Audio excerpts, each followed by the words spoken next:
souhaites changer facilement la personne que tu es, alors tu vas devoir mettre en place les 4 habitudes que je vais te citer dans cette vidéo. Et tu verras que la 4e n'est pas la plus facile à comprendre. J'abuse pas du tout si je te dis que la première habitude peut complètement changer ta manière de voir le monde. La plupart des gens vivent leur journée sans se rendre compte que le temps passe vite. On a tous des problèmes, mais eux choisissent de les oublier dans le divertissement, l'alcool ou la drogue. Comme tout le monde, ils ont des ambitions, mais comme tout le monde, ils ont aucun plan pour le réaliser. En fait, leur vie, c'est comme si quelqu'un jouait à un jeu à leur place. Et je sais que t'as ce ressenti, je l'ai ressenti. C'est pour ça quand je parle, je dis on. Dans ma vie d'avant, je l'ai eu. Et la plupart des gens dans cette vie l'ont. Ils ont l'impression qu'en fait, eux, leur vraie personnalité, leur vraie personne, elle est au fond d'eux-mêmes, loin dans leur tête, et qu'il y a quelqu'un d'autre qui connaît pas, qui est en train de jouer à sa place le jeu de sa vie. Quand il profite dans ce parking, quand il profite devant cette play, il a l'impression qu'il profite de la vie, mais c'est quelqu'un d'autre qui joue à sa place. Cette vie, elle aurait été imposée. On n'a pas envie d'être là, on n'a pas envie de faire ça, mais on le fait. On le fait parce que tout le monde le fait, on le fait parce qu'on sait pas quoi faire d'autre. L'habitude que je veux que tu mettes en place en premier lieu dans tes journées, et celle que j'ai dit qui allait changer ta vie, c'est une habitude qui nous permet de sortir de cette prison mentale et physique. Il faut que tous les jours, chaque jour sans jamais céder, tu bloques 1 heure juste pour réfléchir. Cette habitude est la plus facile à mettre en place. T'as juste à bloquer 1 heure dans tes journées et de réfléchir. Et je vais pas te dire que tu dois réfléchir à ça, ça ou ça. Tu vas juste te poser 1 heure et tu vas penser. Il y a beaucoup de choses, beaucoup d'idées, beaucoup de problèmes, beaucoup de préoccupations que t'as dans ta tête. Mais comme tu vis ta vie à 200 à l'heure, soit tu dors, quand t'es réveillé, tout va vite, t'as jamais le temps de te poser et de réfléchir. L'habitude que je veux que tu mettes en place, c'est de bloquer 1 heure dans tes journées juste pour réfléchir. Tu vas penser à ton avenir, tu vas penser à tes relations, tu vas penser à ta personnalité, tu vas penser à des millions et des millions de choses. Et c'est nécessaire parce que tu te rendras jamais compte que tu es enfermé dans cette prison. Le seul moyen de voir la prison, de voir ses barreaux, c'est de prendre du recul, de réfléchir, de se dire mais qu'est-ce que je fais là maintenant, où est-ce que je suis? Est-ce que vraiment je vais là où je veux aller? Est-ce que vraiment dans 10 ans, dans 5 ans, dans 1 an, je serai là où je veux être à l'heure actuelle? Et avec confiance, je peux te dire que non. Quand tu vas te poser, tu vas réfléchir, tu vas dire mais en fait, qu'est-ce que je fais là? Pourquoi je traîne avec lui? Pourquoi je suis là? Pourquoi je fais ça? Pourquoi je parle avec elle? Et pourquoi je fais pas ça? Pourquoi je traîne pas avec lui? Pourquoi je parle pas avec elle? Ces réflexions, elles sont nécessaires pour changer ta vie. Et c'est pour ça que la première habitude que je veux que tu mettes en place, c'est 1 heure de réflexion par jour.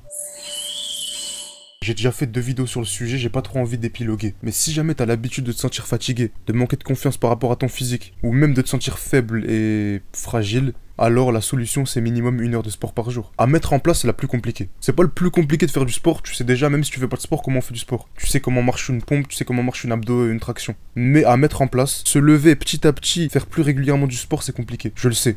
Tous les mecs que tu vois qui sont musclés, qui sont balèzes, qui sont costauds, toutes ces personnes à qui t'as envie de ressembler, eux aussi ont galéré à mettre en place cette habitude. J'ai pas envie de débattre avec toi.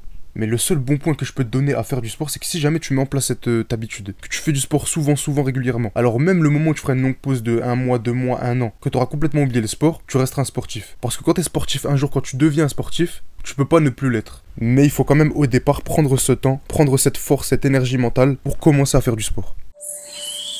Une personne sur 10 est talentueux. Et même avec ce talent, ils sont obligés d'additionner à ça des connaissances techniques pour pouvoir être les meilleurs. Il y a des gens bons et il y a les gens dont on se souvient. Les gens dont on se souvient, c'est les meilleurs. Les meilleurs, c'est Mike Tyson, les meilleurs, c'est Ronaldo. Et eux n'auraient pas pu être les meilleurs si jamais ils ne s'étaient pas entraînés. Je te parle en physique parce que le sport, l'entraînement, c'est quelque chose qui est tangible, qu'on peut comprendre. Mais pour devenir le meilleur là-dedans aussi, il y a du sport à faire. Pour que Mike Tyson devienne le meilleur, il avait besoin d'équipement. Pour que Ronaldo devienne le meilleur, il avait besoin d'équipement. Les livres, les vidéos et le bouche à oreille, ce que les gens peuvent t'apprendre, c'est des équipements pour muscler ton esprit. Parce que si jamais t'as rien là-dedans, tu peux oublier de devenir le meilleur. Et de toute façon, qui sommes-nous pour négliger cette compétence? Qui sommes-nous pour nous dire on veut progresser, on veut être les meilleurs, et oublier complètement de s'instruire, ou oublier d'apprendre de nouvelles choses, et penser qu'on peut devenir les meilleurs sans rien savoir? Comment tu peux penser que t'es meilleur que moi si de toi-même t'as jamais pris ton temps pour t'instruire, de toi-même t'as jamais essayé de devenir meilleur, et je parle toujours mentalement, intellectuellement, alors comment tu peux t'estimer meilleur que quelqu'un d'autre? Ou plutôt comment tu peux t'estimer meilleur que quelqu'un qui lui apprend, qui lui s'instruit? Ton talent ne surpassera jamais le travail de quelqu'un. Parce que pendant que toi t'étais talentueux et que tu te reposais sur tes lauriers, lui il a passé des heures à apprendre à s'instruire par pure jalousie envers toi. La plupart des gens qui travaillent beaucoup ils sont jaloux. Comment lui il est meilleur que moi? Comment lui il arrive à faire ça? Comment lui il est aussi bon que moi alors qu'il travaille pas autant que moi? Du coup, il travaille plus.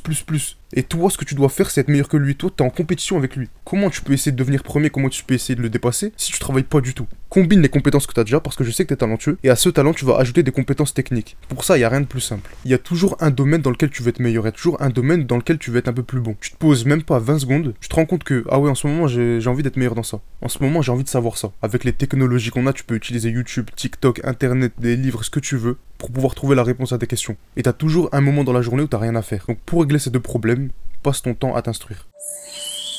Malheureusement, le monde dans lequel on vit fait qu'on est plus souvent seul qu'accompagné. C'est mieux pour nous de rester seul quand on veut réfléchir. Mais dans notre nature, c'est obligatoire pour être en bonne santé d'interagir avec les autres humains. Ça a été prouvé scientifiquement par plusieurs études que rester trop souvent seul ou rester trop souvent loin de tout contact humain nous rend tristes, déprimés, faibles d'esprit et gênants, bizarres. Quand t'es trop souvent seul, tu deviens bizarre. Imagine-toi quelqu'un qui part vivre dans la forêt pendant 30 ans. Imagine-toi un président de la République qui a eu l'habitude de faire des discours, de parler avec des dizaines de personnes tous les jours. Tu le prends, pendant 20 ans, tu le mets dans une forêt. Si jamais ce président revient parmi les êtres humains normaux, peu importe ce qu'il a fait avant ses 20 ans dans la forêt, le fait qu'il n'ait pas vu pendant 20 ans, et si jamais il survit, parce qu'il y a moyen qu'il devienne fou, qu'il se suicide, qu'il fasse plein de choses bizarres. Mais si jamais il survit pendant ses 20 ans et qu'il retourne parmi les êtres humains normaux, ça deviendra le mec le plus bizarre que t'aies jamais vu. Physiquement et mentalement, ça nous fait mal d'être loin de tout contact humain. Ça nous fait mal, ça nous fait perdre des PV de pas parler avec des gens. Ça veut dire qu'à chaque fois que tu parles avec quelqu'un, tu penses à ta santé. Si chaque matin t'appelles ta mère, si chaque matin tu vas parler avec ton voisin, tu vas parler avec peu importe les personnes que tu connais, que tu vois dehors, mais à chaque matin tu vas gagner des PV. En plus de travailler tes compétences sociales et le fait d'être à l'aise avec les gens, ça te permet juste de garder une bonne santé mentale. Dans toutes les habitudes que je t'ai citées depuis tout à l'heure, il y a toujours un contre-exemple. Toujours quelqu'un qui fait pas de sport, il y a toujours quelqu'un qui réfléchit pas, il y a toujours quelqu'un qui a de la chance, il y a toujours un contre-exemple. Pour cette habitude, non. Si jamais tu laisses quelqu'un seul pendant trop longtemps, il deviendra inévitablement fou. Fou comme les fous que tu vois à l'hôpital psychiatrique. Si tu passes trop de temps seul, tu finis mort ou dans un asile. Et essaye pas de négocier. Essaye pas de débattre en commentaire si jamais je fais pas la 2, mais je veux faire la 3. J'ai pas envie de faire la 3, mais je peux faire ça, c'est un peu comme la 3. Non. Commence pas à essayer de te chercher des excuses et débattre de pourquoi j'ai raison ou j'ai tort. Si tu le fais, tu vas me remercier. Si tu le fais pas, force à toi.